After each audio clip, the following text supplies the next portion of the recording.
gusto, Pepe, estar contigo. No, hombre, claro, en presencial es otra cosa, Así cambia. Bueno, ¿por dónde le entramos? Porque el tema, hay varios temas, y ya que estás aquí, me gustaría que le entráramos. Esto que acaba de plantear el Instituto Nacional de Acceso a la Información, que el presidente presente es decir, que se presente por parte de la UNAM la tesis con la cual se recibió el presidente de licenciado En Ciencias Políticas. En Ciencias Políticas. ¿Cuántos años le tomó? 14. Nada más. Para titularse, así es.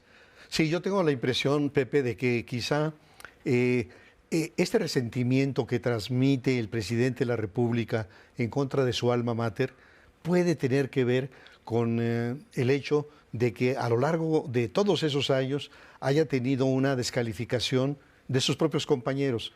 Ya sabemos en las instituciones educativas cómo se les dice a los que pasan los años y no logran avanzar. Se les llama fósiles. Fósiles, sí. Entonces, yo creo que el presidente guarda un resentimiento en contra de la universidad, por un lado, y por el otro es que en su concepción, en su ideología, él quisiera que todas las instituciones de educación superior se convirtieran en escuelas formadoras de cuadros para Morena. Entonces, como tiene su propia Universidad Benito Juárez, entonces él quisiera que el CIDE, que el Colegio de México, que la Universidad Nacional fueran formadores de cuadros, lo cual sabemos que es absolutamente contrario a la naturaleza de lo que es una universidad.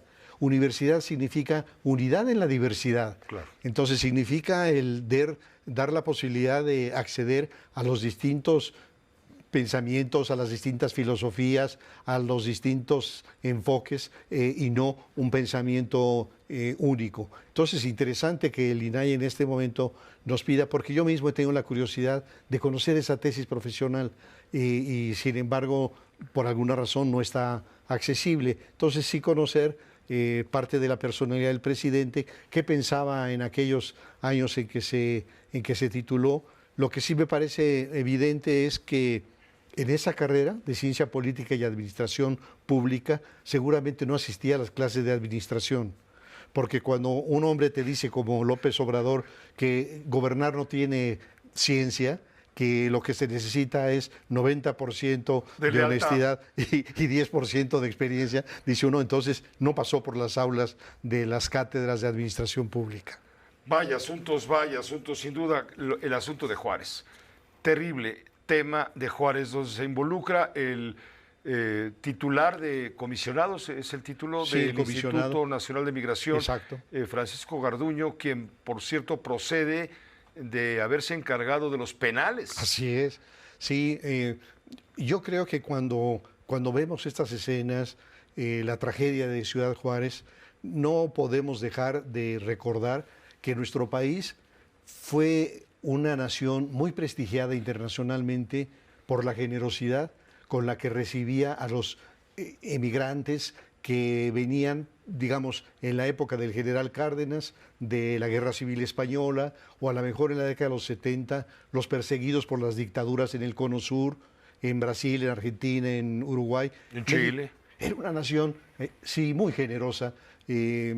Por cierto, buena parte de la creación del Colegio de México tuvo que ver con la inmigración española y mucho del prestigio del Centro de Investigación y Docencia Económicas tuvo que ver con esa inmigración de académicos, de altos funcionarios perseguidos por la dictadura chilena. Así que, digamos, esta tradición de respeto a los migrantes se ha perdido en los últimos años y lo que tenemos ahora más bien es lo contrario. Prácticamente todos los días en los medios de comunicación aparecen imágenes de la manera en que las autoridades del Instituto Nacional de Migración persiguen a los migrantes, los persiguen, los atrapan, los patean, es decir, es el total contrasentido de lo que debe ser una política migratoria y el respeto a los derechos humanos. Y el día de ayer, me parece, el senador Emilio Álvarez y Casa tuvo un discurso en el Senado de la República muy emotivo, en el cual recordó que él en distintos momentos ha estado señalando lo que está ocurriendo en estos centros de retención y la manera tan ignominiosa y tan cruel en que se trata a los migrantes y no se ha hecho nada. Así que este es un hecho realmente abominable Y yo creo que así como se habla del caso de la guardería ABC en los días de Felipe Calderón, hoy podríamos hablar de estos casos en Ciudad Juárez. Creo que son análogos y lo que sería inadmisible es que la responsabilidad quedara en 6 o 7 de los funcionarios a ras de suelo que tienen sin lugar a dudas responsabilidades. Te brincaste a Ayotzinapa. Ayotzinapa, donde claro. también hubo crimen de Estado. Así es, entonces estamos hablando de hechos de una enorme gravedad en donde la impunidad tiene que ver con estas redes de protección. ¿Qué dice el presidente de Garduño? Dice que es un hombre honesto, que es un hombre íntegro, que lo conoce de mucho tiempo. Lo mismo dice de Ignacio Valle, cuando estamos viendo la dimensión del fraude en Segalmex. Entonces, no, presidente, no basta con que usted tenga la opinión de un hombre íntegro, de un hombre honesto. La responsabilidad es muy grave porque detrás de lo que ocurre en Ciudad Juárez está el enfoque sistémico con el cual se está tratando a la migración. Es decir, esto se reproduce en muchos otros espacios. Yo escuchaba esta mañana a Ciro entrevistando a Sandra Romandía acerca de un reportaje que hicieron mx.com del centro de retención en Iztapalapa, también en condiciones ignominiosas. Entonces, el gran tema es que no se trata de un hecho particular, sino que ese hecho particular nos prende focos de lo que es un enfoque sistémico que desde luego se adelantó con la salida del comisionado Guillén. Cuando Guillén decide no estar más es porque seguramente... Tonatiuh Guillén, el doctor Guillén, con quien hablamos el otro día, por cierto. Sí, yo creo que él intuyó que lo que venía era un cambio dramático. Una bomba de tiempo yo no que quiero ya estar estalló. en esto.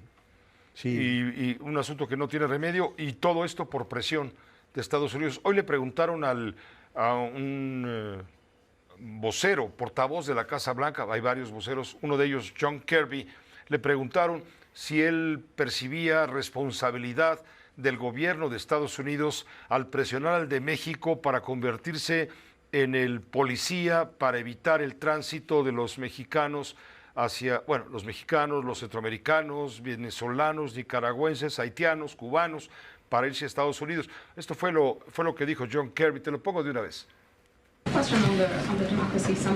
¿El Ejecutivo siente algún tipo de responsabilidad por las circunstancias que llevaron a la muerte de los migrantes? En cuanto a la pregunta que se ha hecho sobre la culpa, la respuesta es corta: no.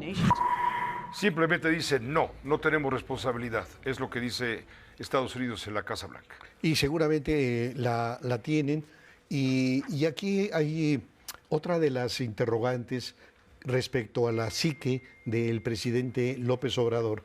A mí me parece muy difícil de comprender por qué cuando el presidente ha tenido una relación con un hombre prepotente, como es el caso de Donald Trump, que como él mismo lo ha referido, y lo han referido también Mike Pompeo y su yerno, que han doblado al presidente López Obrador y que han doblado a Marcelo Ebrard, frente a ese presidente agresivo, antimexicano, que ha hablado de los mexicanos asesinos, violadores, etcétera.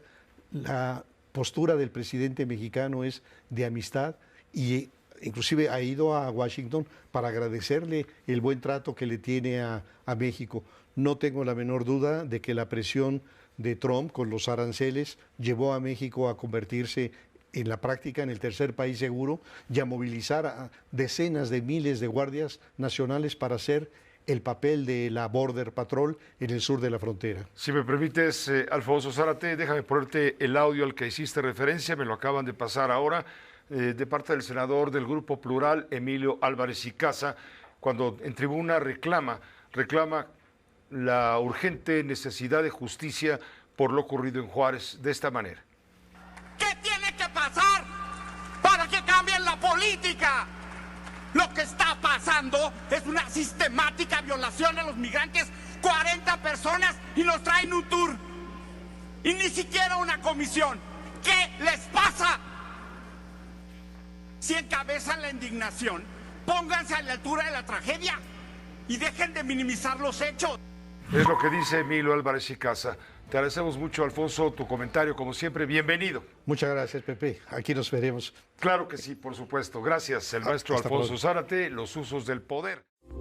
Esta fue una producción de Grupo Fórmula. Encuentra más contenido como este en radioformula.mx.